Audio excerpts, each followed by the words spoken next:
하나님 말씀 열왕기상 13장 1절에서 10절까지입니다. 구약성경 537페이지, 구약성경 537페이지, 열왕기상 13장 1절에서 10절. 우리 합독은 1절에서 5절 그리고 8절에서 9절까지 합독합니다. 13장 1절입니다. 보라, 그때에 하나님의 사람이 여호와의 말씀으로 말미암아 유다에서부터 베델에 이르니 마침 여로보암이 제단 곁에 서서 분향하는지라.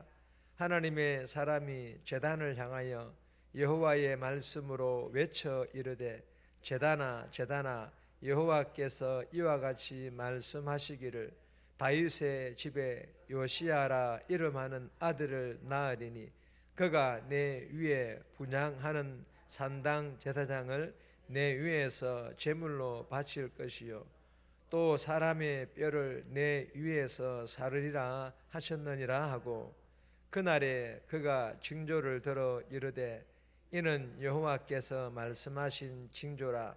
제단이 갈라지며 그 위에 있는 제가 쏟아지리라 하매, 여로보암 왕이 하나님의 사람이 베델에 있는 제단을 향하여 외쳐 말함을 들을 때에 제단에서 손을 펴며 그를 잡으라 하더라. 그를 향하여 편 손이 말라 다시 거두지 못하며 하나님의 사람이 여호와의 말씀으로 보인 징조대로 제단이 갈라지며 재가 제단에서 쏟아진지라. 8절입니다. 하나님의 사람이 왕께 대답하되, 왕께서 왕의 집 절반을 내게 준다 할지라도 나는 왕과 함께 들어가지도 아니하고 이곳에서는 떡도 먹지 아니하고 물도 마시지 아니하리니 이는 곧 여호와의 말씀이 내게 명령으로 이르시기를 떡도 먹지 말며 물도 마시지 말고 왔던 길로 되돌아가라 말라 하셨음이니라 하고. 아멘. 오늘 본문의 제목은 갈라진 베델 제단, 갈라진 베델 제단. 오늘 본문은 베델에서 제사하는 이 여로보암에게 하나님의 사람이 나타나서 300년 후에 있을 심판을 선포합니다. 그리고 제단이 갈라지고 재가 쏟아지는 이 징조를 통해서 하나님의 심판이 확실하게 임한다라는 것을 증명하는 그런 내용의 본문입니다. 오늘 이 본문을 통하여 우리에게 주시는 첫 번째 교훈입니다. 죄에 대한 징계도 성취된다. 여러분, 하나님의 축복만 성취되는 것이 아니라 우리가 지은 죄에 대한 그 징계도 성취된다라는 그런 교훈입니다.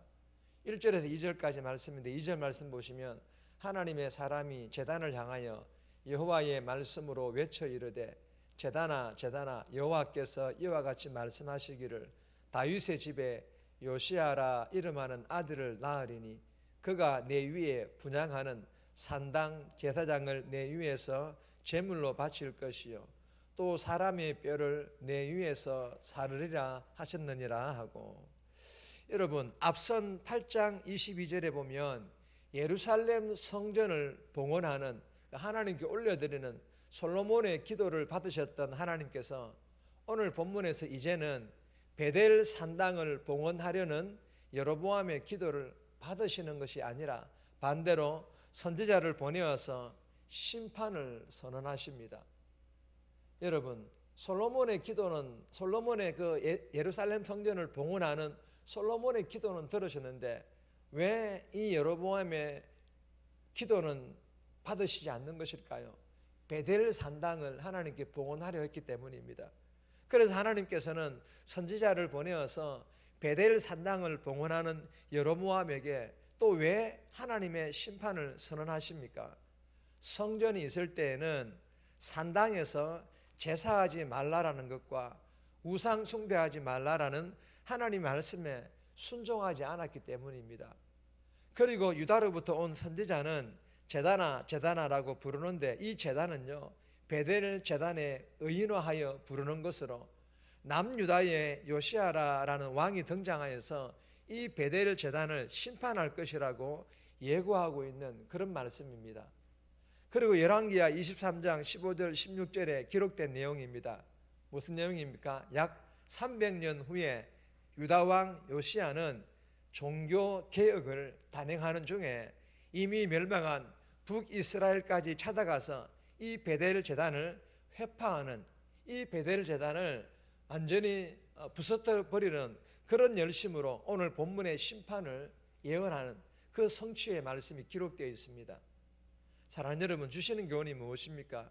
잘못된 제사와 우상 숭배하지 말라라는 교훈은 이미 앞서 우리가 나누었고, 본문에서 주시는 교훈은 성도들의 잘못에 대하여, 여러분 예수 믿는 성도들도 잘못된 죄를 지을 수 있잖아요. 성도의 잘못된 것들에 대하여서 선포된 하나님의 징계 또한 반드시 성취된다라는 것입니다. 그러므로 우리가 어떻게든 성도들은 죄를 짓지 않으려고, 제가 늘 말하잖아요. 죄 짓지 않으려고 죄와는 피 흘리기까지 싸워서 이겨야 됩니다. 그런데 우리는 연약하기 때문에 또 죄를 짓잖아요. 그렇다면 속히 회개하여서 돌아설 수 있기를 바랍니다. 그리고 우리가 죄 지은 것들에 대하여 나중에 징계가 주어지더라도 원망하지 마세요. 그 죄에 대한 징계 믿음으로 받아들여서 잘 견디면요, 우리의 믿음이 연단되어지고 성장되어질 줄 믿고, 우리에게 주어진 이런 징계에 대하여 믿음으로 잘 받아들일 뿐만 아니라 우리의 믿음이 더 성숙하여서 하나님께 영광 돌릴 수 있기를 주님의 이름으로 축복합니다. 두 번째 주시는 교훈입니다. 응답하시고 축복하실 수밖에 없는 기도와 삶.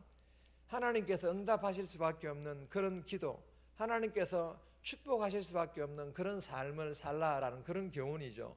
3절에서 5절까지의 말씀인데, 5절 말씀 보시면 하나님의 사람이 여호와의 말씀으로 보인 징조대로 제단이 갈라지며 재가 제단에 쏟아진지라.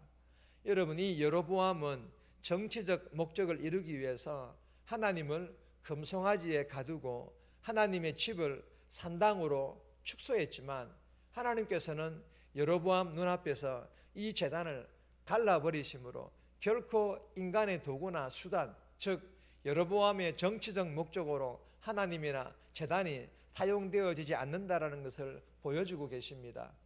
그리고 하나님께서 보내신 선지자들, 자신의 사람으로 잡으려는 여로보암의 손까지 어떻게 해버립니까? 말라 비틀어 버리게 하고 맙니다. 결코 하나님이나 제단이 인간의 통치에 휘둘리지 않으신다라는 것을 알려주시고 계시는 것입니다. 사랑하는 여러분, 하나님께서는요, 내 사적인 욕망과 야심에 제한되시는 분이 아니라 내 목적대로 따라오시는 그런 통제되거나 휘둘르시는 그런 하나님이 아니라는 것입니다. 그러므로 내 꿈만 이루기를 위해서, 내 유익만을 위한 목적만을 달성하기 위해서 앵무새처럼 반복하는 그런 기도는 이제 멈추라는 것입니다. 왜 멈춰야 할까요? 하나님께서는 관심도 없을 뿐만 아니라 그런 기도는 듣지 않으시기 때문입니다. 이 새벽에 기도할 때에 주신 교훈을 마음판에 잘 새겨서 내 유익만을 위한 기도가 아니라, 오늘 하루의 삶 또한 내 성공만을 위한 것이 아니라 하나님께서 들으시고 응답하실 수밖에 없는 그런 기도를 드림으로 내 삶을 축복하실 수밖에 없는 그런 하나님의 은혜를 경험함으로 살아가는 그런 복된 삶, 저와 여러분들이 살아갈 수 있기를 주님의 이름으로 축복합니다. 세 번째 주시는 교훈입니다. 거짓 호의와 접대를 잘 분별하라. 거짓 호의와 접대를 잘 분별하라 라는 그런 교훈인데, 8절에서 10절까지입니다. 9절 말씀 보시면, 이는 곧 여호와의 말씀이 내게 명령하여 이르시기를 떡도 먹지 말며 물도 마시지 말고 왔던 길로 되돌아가지 말라 하셨음이니이다 하고, 여러분, 하나님께서는요, 유다 선지자를 베델로 파송하시면서 누군가가 길을 지체하거나 아니면 되돌아가게 만드는 어떤 사람들의 호의와 어떤 사람들의 대접을 무조건 거절하라라고 이렇게 명령을 하십니다. 하나님께서는 선지자들에게 왜 사람들의 그 호의와 그 사람들의 접대를 거절하라고 하신 것일까요? 그들의 호의와 그들의 대접은요, 사람들이 듣고 싶어하는 말을 들려주고 대가를 받으려는 거짓된 호의와 거짓된 대접이기 때문입니다. 자신의 목적을 이루기 위한 거짓된 호의와 거짓된 대접이기 때문에 이런 호의와 이런 대접을 받지 말라라고 말하는 것입니다.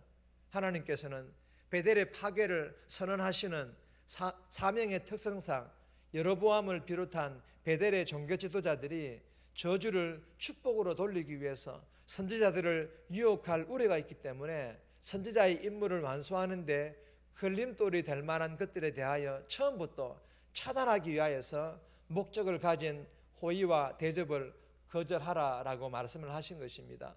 사랑하는 여러분, 나쁜 의도와 목적을 가지고 호의와 대접하는 것을 잘 분별할 수 있기를 바라며, 특히 이단들의 그 호의와 이단들의 대접 또한 잘 분별하여서 오늘 하루도 정말 하나님께 영광 돌리는, 하나님을 기쁘시게 하는 그런 복된 삶 살아갈 수 있기를 주님의 이름으로 축복합니다. 네 번째 교훈은 제목만 읽습니다. 하나님께 거래가 아닌 순종하라.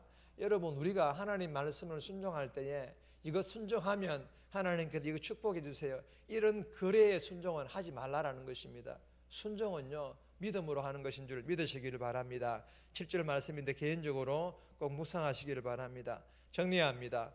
나의 죄에 대하여 속히 회개하여 돌이키고 후에 징계가 주어지더라도 믿음으로 받아서 잘 견디어서 나의 믿음이 연단되어지게 해달라고, 나쁜 의도와 목적을 가지고 호의와 대접하는 것을 잘 분별하고 이단들의 호의와 대접 또한 잘 분별하고 하나님께 거래가 아닌 순종하는 그런 삶 살아가게 해달라고 이 새벽에 기도하며 오늘 하루도 살아갈 수 있기를 주님의 이름으로 부탁드립니다.